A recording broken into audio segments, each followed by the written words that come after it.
مجھے سمجھدار لوگوں سے بہت ڈر لگتا ہے۔ میں اپنے جیسوں میں رہنا زیادہ پسند کروں گی۔ میری نادان حرکتیں سمجھدار لوگوں کو بری لگتی ہیں۔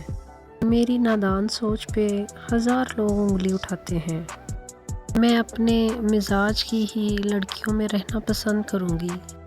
میں ایسی نادان لڑکی ہوں کہ دوستی کرنے میں پہل بنا سوچے کہ اگلا بندہ کب اپنا رنگ بدلتا ہے مجھے تب معلوم ہوتا ہے جب وہ اپنا مطلب نکال کر مجھے پیچھے کر دیتا ہے۔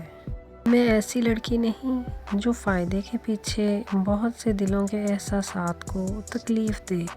اس لیے میں اپنی بڑھتی عمر میں بس اپنا دل و دماغ بچوں والا رکھوں گی جو بے غرض، بے مطلب اور صاف ہوتا ہے، کیونکہ مجھ میں لوگوں کے احساسات کے ساتھ کھیلنے کا حوصلہ نہیں ہے۔